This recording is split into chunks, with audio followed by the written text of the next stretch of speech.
No capítulo número 12, Jesus encerra o seu ministério público. Ele se encerra ocultando-se porque as pessoas queriam matá-lo. Mas ainda não era bem a sua hora. E agora ele retorna de novo em Jerusalém, nas escondidas, nas sombras, somente com os seus apóstolos.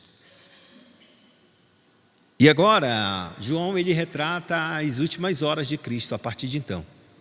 O capítulo vai desenvolver exatamente do livro diante, praticamente, só a respeito das últimas horas de Cristo nessa terra. E as primeiras coisas que Jesus ele vai falar é a respeito do amor que ele tem pelas nossas vidas, ou em especial pelos discípulos, porque por meio desse amor, esse amor que ele seria nutrido no coração deles, transbordaria para chegar ao meu coração, chegar no teu coração, mais de 2000 anos depois. Porque se esse amor falhasse ali com aqueles 12, ele não chegaria até a mim, nem chegaria até você. Mas a Bíblia diz que o amor é mais forte, ou tão forte quanto a morte. E é isso que Cristo ele vai provar para nós. Se no capítulo 12 ele falou que se o grão de trigo caindo em terra não morrer, fica ele só. Mas se ele morrer, ele produz muito fruto. Aqui o grão de trigo ele vai se manifestar e ele vai começar exatamente a sua morte. E como é que morre a vida de uma pessoa? Como é que desaba, exatamente se acaba, se esvai a vida de uma pessoa? Cristo ele vai dizer exatamente como se esvai a vida de uma pessoa, declarando o que ele sabe. Ora, antes da festa da Páscoa, sabendo Jesus que era chegada a sua hora de passar deste mundo para o Pai, ele ia sair deste lugar, deste mundo terreno, de uma vida cheia de sofrimentos, cheia de lutas, cheia de mazelas, cheias de dores, com algumas pitadas de alegria, se a gente pode considerar, mas é muito infinitas essas migalhas de alegria.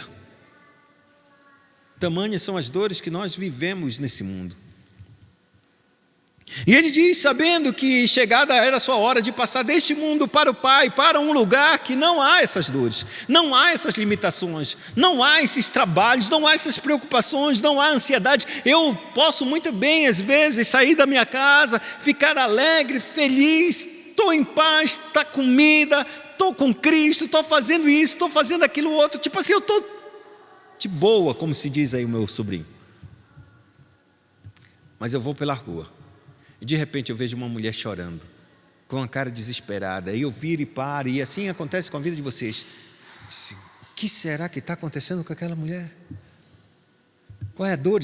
Porque aquela minha alegria parece que não é, parece que se esvai.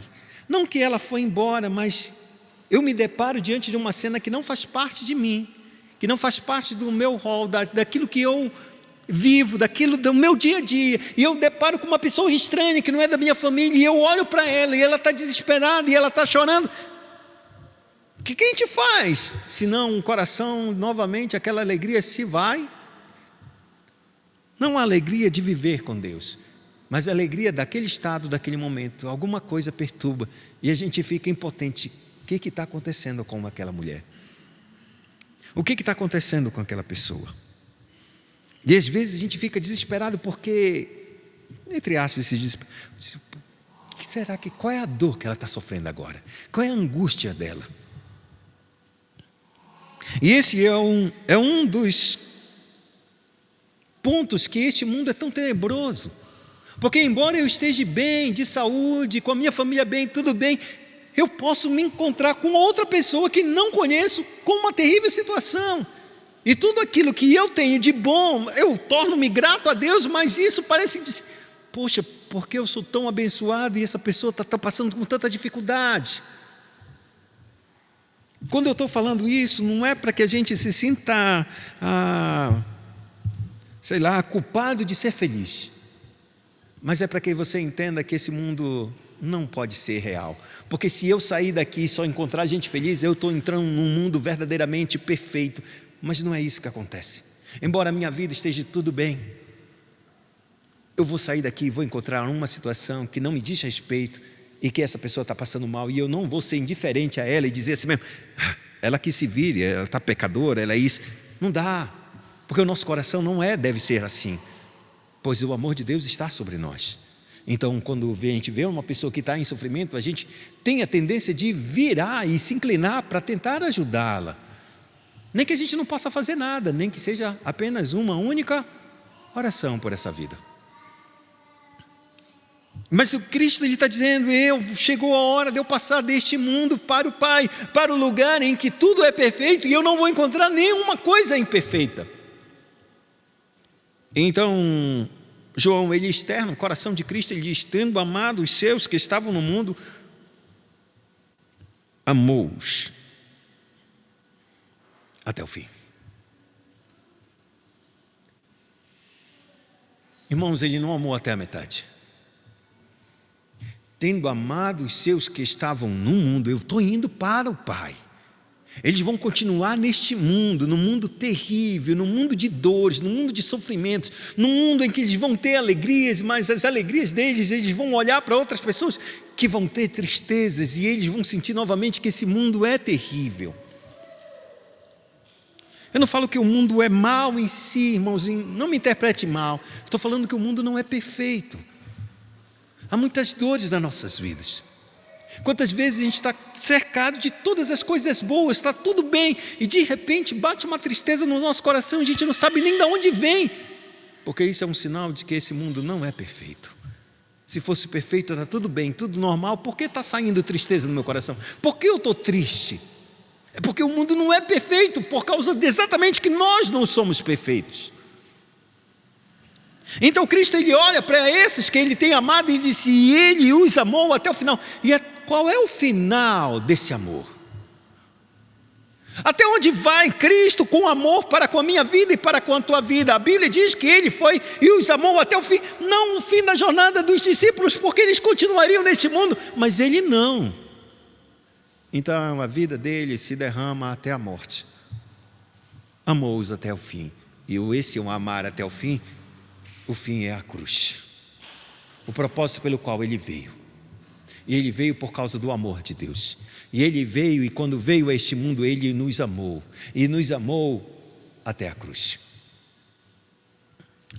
Só que se de um lado a gente vê Deus trabalhando com uma força muito grande, desferindo todo o juízo de Deus sobre a vida de um homem, do seu próprio filho, santo, perfeito, nesse filho se entregando até a morte, até o final, por causa desse amor que ele tem por cada um deles.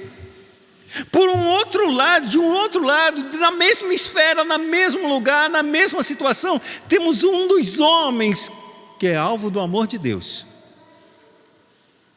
mas que o coração dele é alvo de Satanás.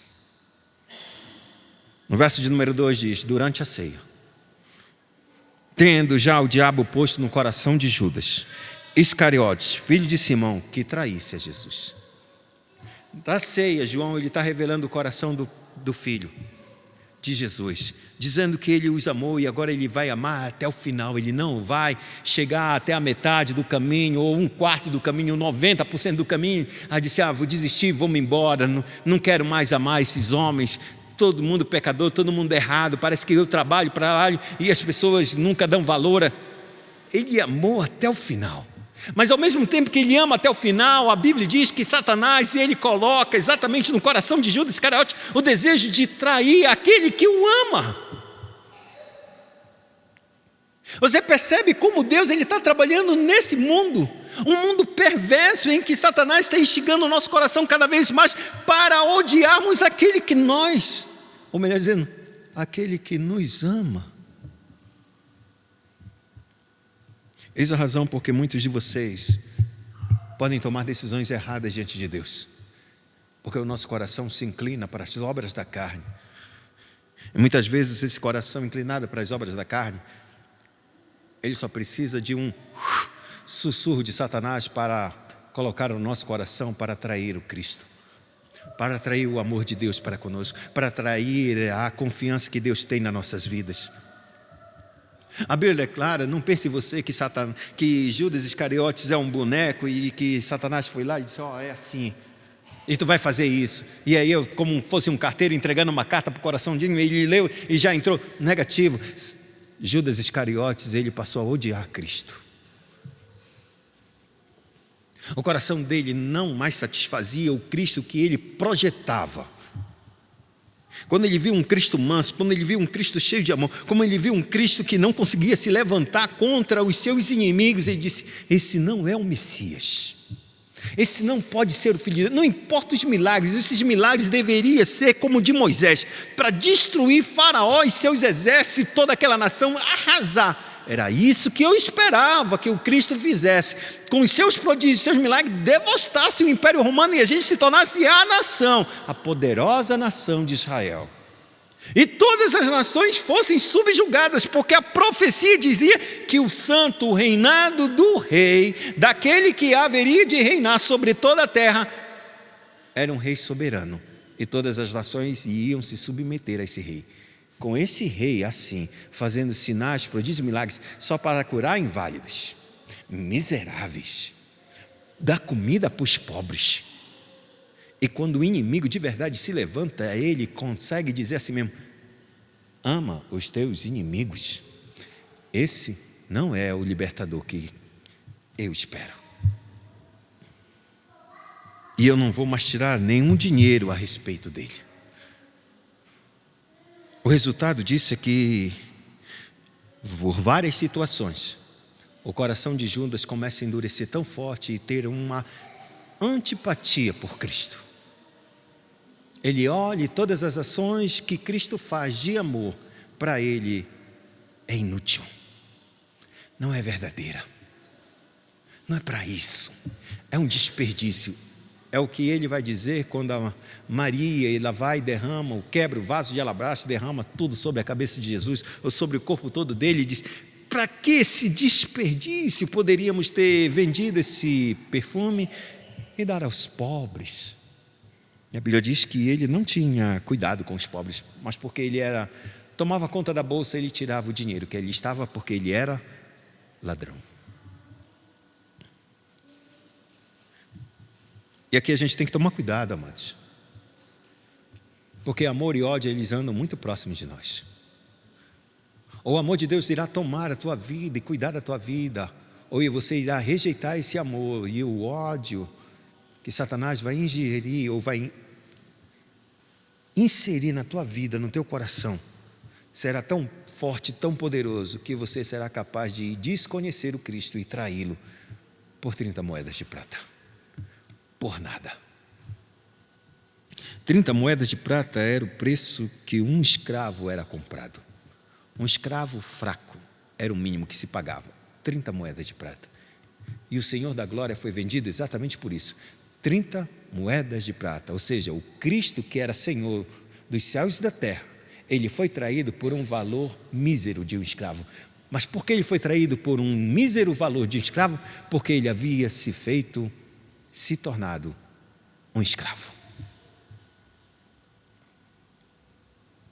Então agora João, ele volta a relatar: a mesa está posta, mesa pequena, mais ou menos de 50 centímetros de altura, onde se colocavam os pratos, havia almofadas ao redor dessa mesa grande, e as pessoas se inclinavam para a mesa, com um braço se apoiava e com o outro braço eles comiam.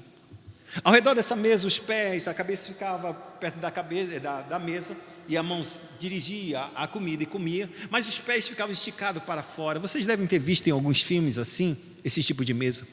Então todos os 12 circularam a mesa. Cada um tinha uma posição especial nesse grupo. Muitos queriam estar bem do lado de Jesus, outros não queriam. Não porque não queriam, porque não foram colocados nessa posição. Muitos se debateram estar um do lado da direita, outro na esquerda, como Tiago e João quis estar do lado da direita e na sua esquerda, poucas horas antes de Jesus ir para a crucificação. E eles até pediram para que a sua mãe pudesse intervir e dizer: pede agora para o Senhor, para que quando Ele vier no seu reino, um sente à sua direita e outro à sua esquerda.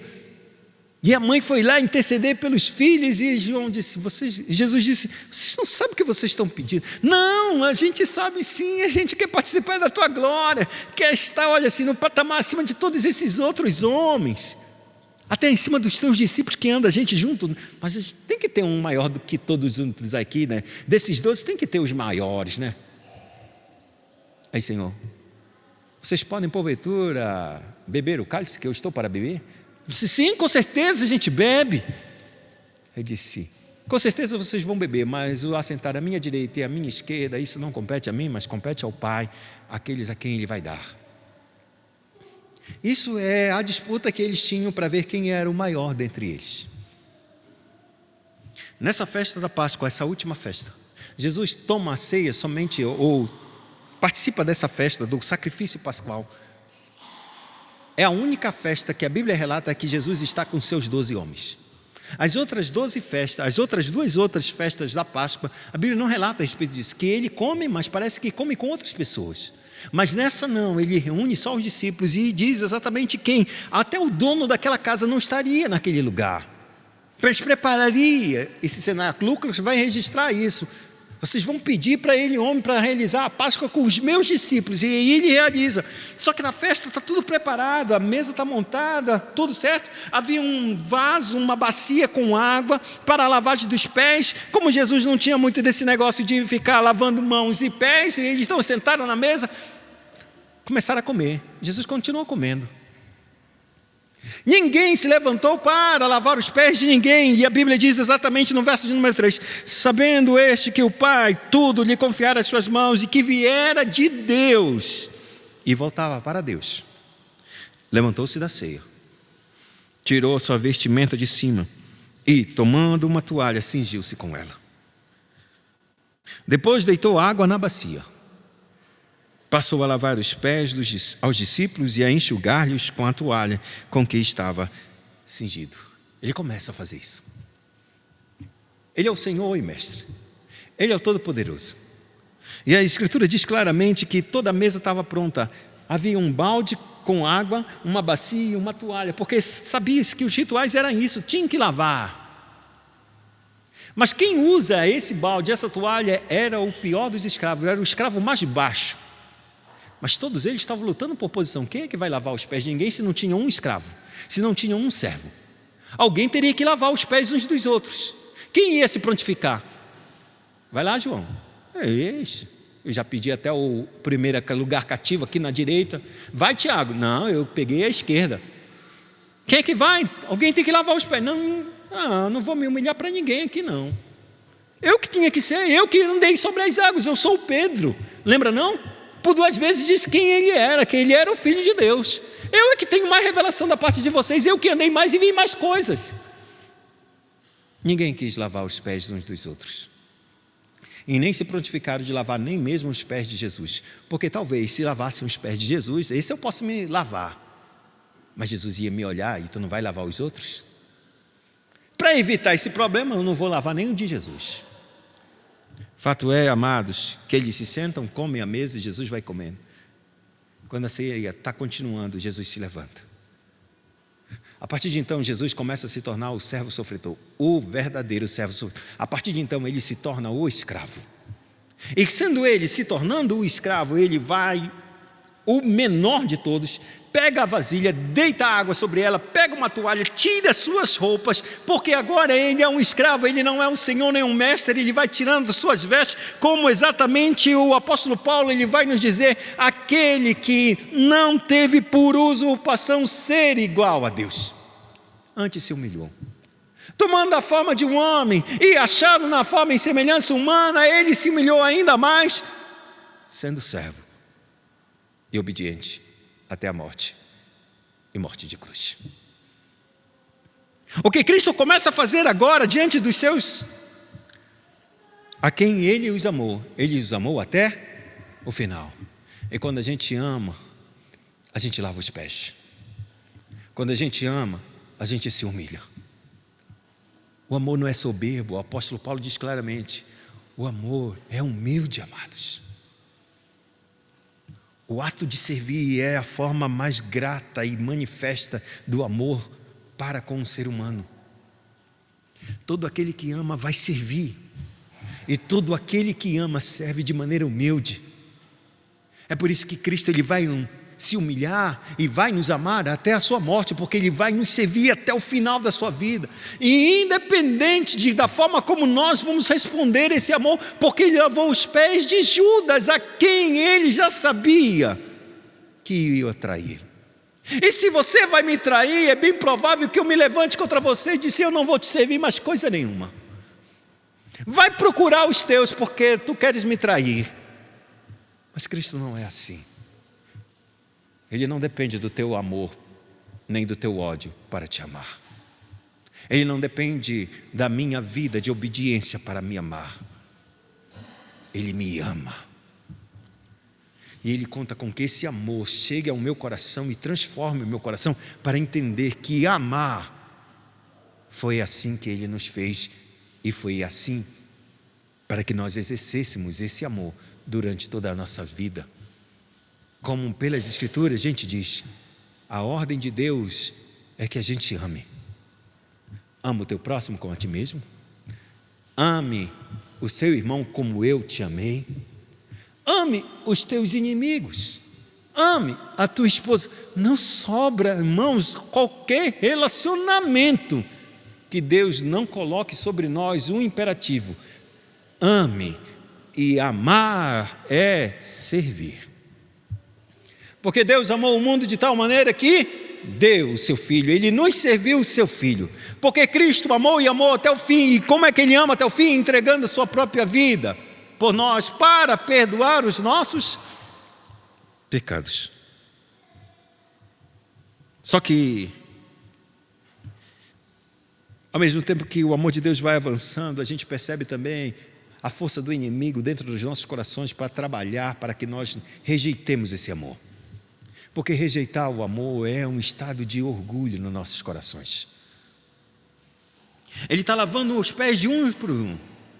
Ele se agacha, lava os pés, enxuga com a toalha e passa para o segundo, passa para o terceiro, passa para o quarto. A Bíblia diz que mais ou menos os estudiosos dizem que Pedro ficava diante de Jesus, mais ou menos assim, contraposto, porque a mesa em forma de um, ele olhava e olhava exatamente para João. Mais adiante a gente vai ler esse texto e ele olha para João para falar uma determinada coisa, para perguntar exatamente quem é que haveria de traí-lo. Então é como se Jesus estivesse chegando já com ele por último. E quando ele tenta lavar os pés, e ele faz isso: o Senhor vai lavar os pés a mim? Então Jesus diz: o que eu faço você não sabe agora. Você vai só compreender isso mais adiante. Depois você compreende. Então Pedro disse: tu nunca vais lavar o meu pé. Tu não és o meu escravo. Pedro, ele só está entendendo o contexto de sua época. Ele sabe que quando Jesus tomou isso, ele disse: poxa, ele vai ser um escravo de todos nós, ele é o Senhor. Diz a história que nenhum escravo judeu podia fazer isso. Era um escravo gentil que não pertencia ao povo de Israel que podia fazer esse tipo de lavado dos pés. Era um servo dos servos, irmãos. E Jesus, ele se assume sendo o servo dos servos para lavar os nossos pés, mas Pedro entende assim: não, esse tipo de atitude não pode ser para ti. Tu não és o meu servo, tu não é nem o servo dos servos, quanto mais o servo. Não, tu não vais lavar os meus pés. Então Jesus disse: o que eu faço tu não sabes, mas se eu não te lavar os pés, você não tem parte comigo. Você não tem aliança comigo. E aqui nessa noite a gente vai ter que começar a entender uma coisa muito séria na tua vida, e eu queria deixar isso gravado no teu coração, se eu pudesse fazer isso. Mas eu oro para que o Espírito Santo possa gravar isso no teu coração. Se a gente não tiver um espírito de submissão, de amor e de serviço, tu não tens parte com Deus. Não importa quanto você dê, não importa quanto você leia a Bíblia, não importa quanto você ore, se você não tiver um espírito humilde, um espírito de servidão, um espírito de amor, você não tem parte com Deus, porque os teus pecados não serão perdoados. Porque para que sejam perdoados, porque esse é o ritual que Deus está fazendo conosco, um ritual de caminhar com Ele dia após dia. Um ritual que leva com que a gente, o nosso coração, confesse os nossos pecados dia após dia. Não se pode passar um dia sequer assim que eu e você confesse os nossos pecados ao Senhor, porque você sabe que você peca. E se a gente não confessa, é sinal que há um orgulho no nosso coração, achando que Deus vai passar a mão e vai estar tudo certo para nossas vidas. E não vai estar, porque Ele veio para lavar os nossos pés. Antes, Ele veio para nos dar um banho. Se uma vez você tomou uma decisão de seguir a Cristo, Ele te banhou completamente. A partir de então você sabe que você é um pecador e que você precisa declarar os teus pecados. E o Cristo que ouve os nossos pecados, como diz João, Ele é fiel e justo. Se você confessar os vossos pecados, Ele é fiel e justo para perdoar os pecados e nos purificar de toda a injustiça. Se eu disser que tenho comunhão com Deus, e eu odeio meu irmão, eu ainda estou em trevas. Se eu disser que eu estou na luz, então eu tenho que andar com Ele na luz. Então eu tenho comunhão com o Cristo e o sangue de Jesus me purifica de todo o pecado. O andar com Cristo, o andar em comunhão diária, leva a gente a uma vida de arrependimento, uma vida de quebrantamento, uma vida em que Deus perdoa os nossos pés, porque os pés de Abraão vai ser lavados. Porque os pés são símbolo de um comportamento, de um caráter. Se Deus não lavar os teus pés, o teu caráter não foi transformado. Se Deus não lavar os teus pés, que era um único meio pelo qual, o único parte do teu corpo verdadeiramente que tu suja depois de tomar um banho. Porque você caminha nessa terra. Tu pode deixar o corpo todo limpo tomando banho, e você passa o dia todo, ou qualquer parte do dia, ou você sai do seu banheiro e toma banho. Quando você mete a sandália nos pés, ou qualquer outro calçado, e você caminha, você começou a sujar os seus pés, embora todo o corpo esteja limpo, mas os teus pés começam a ficar sujos. E a símbolo de sujeira nos pés é símbolo de pecado que foram cometidos. Que embora a gente olhe que você saiu do banho, teus pés estão limpos, aos nossos olhos os teus pés estão direitinhos, estão até cheirosos, mas Deus vê que há sujeira nos teus pés, porque você saiu da água e você já está tocando a terra. Embora eu não veja os teus pecados, não consiga reconhecê-los, nem vê-los, porque eu estou distante, o Deus que habita na tua vida, Ele conhece. Ele sabe cada ponto, cada falha, cada pensamento, cada atitude, cada sentimento mesquinho que brota no nosso coração. E por isso Ele nos chama e diz: deixa eu lavar os teus pés, para que tu tenhas parte comigo, para que tu caminhes comigo, para que tu estejas em mim. Então Pedro ele vai e diz: mas Senhor, não somente os pés, se é assim, lava-me também as mãos e a cabeça. Declarou-lhe Jesus: quem já se banhou não necessita lavar senão os pés. Porquanto, quanto ao mar, está todo limpo. Ora, vós estáis limpos, mas não todos. O que Cristo está trazendo é um símbolo espiritual e uma lição para cada um de nós. O símbolo espiritual é que não podemos andar com Deus se nós não formos banhados pelo Espírito, não formos nascermos de novo. Mas ao mesmo tempo que se nasce de novo, há também uma ação contínua da parte de Deus de perdoar os nossos pecados. Uma ação contínua de Deus revelar na nossa mente, no nosso coração, os comportamentos, as formas que a gente pensa neste mundo que são contrárias a Deus e que necessita haver arrependimento. Por isso é necessário não somente um tomar banho, mas um lavar renovador e regenerador do Espírito Santo em nossas vidas diariamente, como diz o apóstolo Paulo: ainda que o meu velho homem se corrompa, todavia o meu homem interior se renova dia após dia. Ele se renova. Por quê? Por causa dessa vida de Deus em nós, que leva-nos exatamente a entender as formas como a gente pensa, que tem que ser diferente do que o mundo pensa. Porque se não for diferente, nós não temos parte com Deus.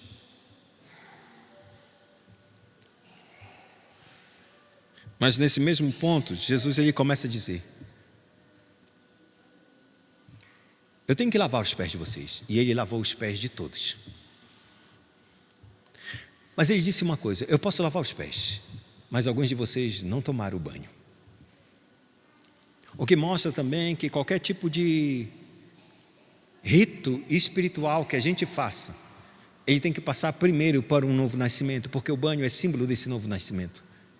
E Cristo estava pontuando exatamente: Judas Iscariote, ele não nasceu de novo. Eu lavo os seus pés, mas eu ainda não lavei o seu coração.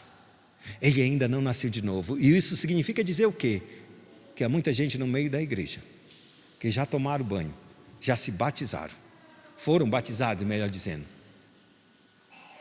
estão sendo lavados os seus pés, mas na verdade nunca foram verdadeiramente lavados pela palavra e renovados para uma nova vida, de maneira que eles estão dentro do rito, mas estão fora verdadeiramente da presença de Deus. Como Judas, que já estava no seu coração traí-lo, ele é lavado os seus pés, mas nunca foi lavado o seu coração, de maneira que o desejo por trair Cristo, ele está se aprofundando, e quando ele vê o Cristo se levantando para servir todos os homens, ele diz: definitivamente esse não é o grande Messias que a gente espera. Porque o grande Messias é um rei soberano e não o escravo dos escravos. Aqui acaba a história. Aqui ele decide completamente. Ele precisa morrer mesmo, esse homem. Trair, se eu traio um escravo, é só um escravo. Não me pode fazer nada, porque é um escravo. O que ele não sabia é que ele era o Senhor e Mestre.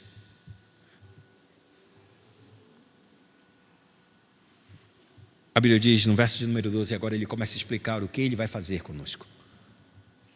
Depois de ter lhe lavado os pés, tomou as vestes e, voltando à mesa, perguntou: vocês estão compreendendo o que eu fiz a vocês? Vocês estão me chamando, vocês me chamam de mestre e senhor, e dizeis bem, porque eu sou o mestre e sou o senhor.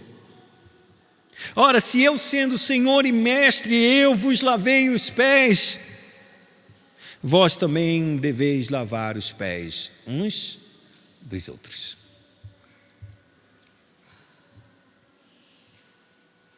O amor nos torna humildes, amados. O amor nos leva a servir. E quando Deus pede que a gente perdoe os nossos irmãos, aquele que nos ofende, que nos persegue, Ele não está falando uma coisa que Ele não fez. Ele não está pedindo para que você se humilhe, sem que Ele já tenha se humilhado.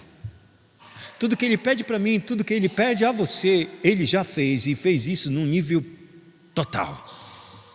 E quando Ele fez, Ele mostra para nós, para que nós dissemos: eu fiz isso, eu sendo Senhor e Mestre fiz isso, me tornei um grande escravo, o maior de todos os escravos, aquele que ninguém olha no rosto. Eu me tornei para servir. Eu me humilhei para que vocês fossem salvos, porque todos vocês aqui estão debatendo quem será o primeiro, quem será o grande. Mas eu, sendo o grande, me tornei o menor de todos vocês. Agora, sejam humildes e lavem os pés uns dos outros, ou seja, perdoe o seu irmão. Se há um grande serviço que Deus faz conosco, é tratar o nosso coração para o arrependimento, para perdoar aqueles que lutam contra nós, aqueles que nos ferem, aqueles que nos brigam, aqueles que nos machucam, aqueles que nos traem. Deus luta conosco para que nós venhamos perdoar da mesma forma que Ele tem perdoado. Por isso a oração de Jesus no Pai Nosso, no início do seu ministério, é real e verdadeira. Perdoa as nossas dívidas, perdoa os nossos pecados, assim como nós perdoamos aqueles a quem tem pecado contra nós. No final dessa oração que Cristo ensina, Ele diz: porque se vocês não perdoarem os pecados dos vossos irmãos, também o Pai de forma alguma perdoará os vossos pecados. Mas se vocês perdoarem, o Pai perdoará. Ele deu exemplo, irmãos. Ele sabia que o perdão é a coisa mais difícil que a gente tem. Ele sabia que quem ia trair desde o início Desde o início, ele escolheu alguém que iria o trair. Desde o início, ele amou esse homem, ele não fez corpo mole, não fez uma aparição de que amava Judas, não, ele o amou de todo o seu coração, mas toda a forma de amor que Cristo manifestava a Judas, ele só pensava numa coisa: esse amor é fraco, esse amor não presta, não é isso que eu preciso. Ao ponto dele odiar esse amor e traí-lo. Não dá qualquer preço mesmo. Esse amor não presta. Então Cristo, ele diz a si mesmo: eu sou Senhor e Mestre. Eu fiz isso. Eu fiz isso para dar exemplo. Mas eu não consigo ver ninguém fazendo essas coisas. Eu fiz. Eu sou o teu exemplo. Segue-me. É assim. Talvez você não veja isso na minha vida. Talvez você olhe para a igreja e não veja ninguém fazendo isso. E aí tu diga: por que eu tenho que começar? Porque não é você que começa. O Cristo já fez. Ele te chama para imitá-lo. E acabou. O nosso chamado é para Ele, para servi-lo e segui-lo. Eu fiz para que vocês façam. Eu não fiz um exemplo para mostrar apenas que como eu sou humilde. Eu fiz para que vocês façam. E então, ele encerra o texto e diz exatamente 2 versos que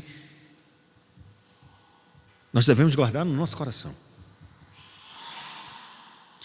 E ele diz, versos 16 e 17: em verdade vos digo que o servo não é maior do que o seu senhor, nem o enviado maior do que aquele que o enviou. Ora, se sabeis estas coisas, vocês são bem-aventurados se praticarem. O que Cristo estava dizendo é: eu vou voltar para o Pai, mas vocês vão ficar aqui e eu vou enviar a vocês. Vocês serão os meus servos, vocês serão os meus enviados.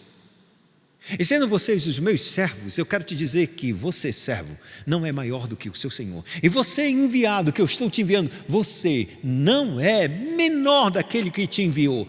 Você está no mesmo patamar. Significa dizer que Cristo, ele começou a delegar sobre a vida deles a mesma autoridade que ele recebeu do Pai, para que eles pudessem exercer a mesma coisa que Cristo exerceu. Ser um exemplo, viver sobre esse patamar, viver sobre esse amor sacrificial, abnegado. Por isso ele diz: se vocês souberem estas coisas, que eu estou te trazendo, servo, para o mesmo patamar de Senhor, que eu estou te trazendo enviado ao mesmo patamar daquele que te enviou, sob a mesma história, sob a mesma circunstância, não tendo a mesma posição no sentido de que ele é santo, então ele me enviou, então eu também sou santo. Não.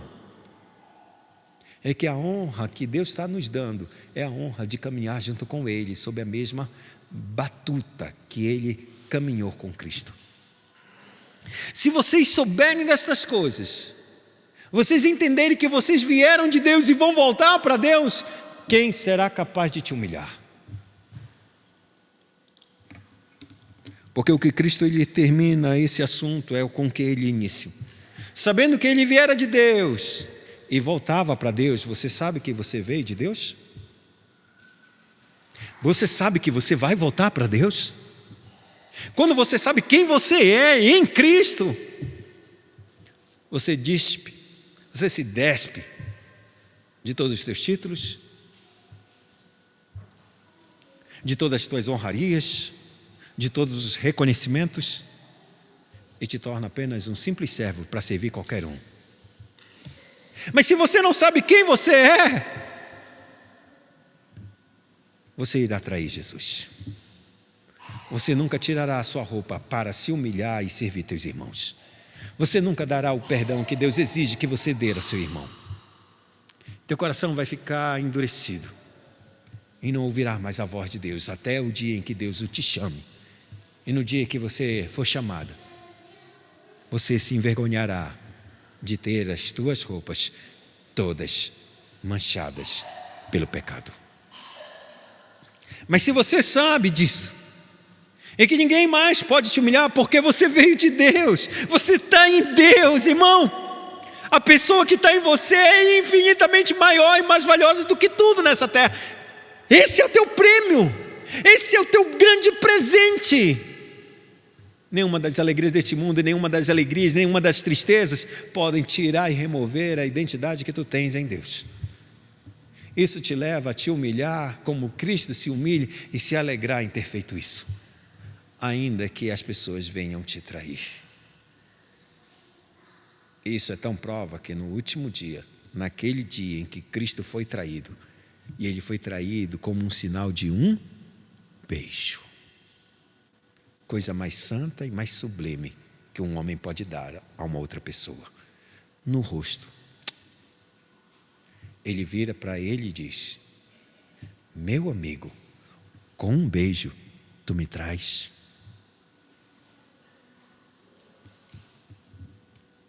Cristo ainda era amigo dele.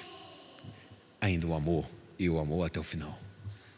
Mas o amor foi rejeitado por esse coração. Que Deus em Cristo possa olhar as nossas vidas e o nosso coração possa se abrir para esse amor, a fim de que nós possamos servir como Cristo nos serviu. E a gente não se importar em se humilhar ou ser humilhado, porque nós sabemos que viemos de Deus e vamos voltar para Ele. Quem não consegue se humilhar é porque não sabe que veio de Deus e que vai voltar para Deus. Incline sua cabeça, oremos ao Senhor.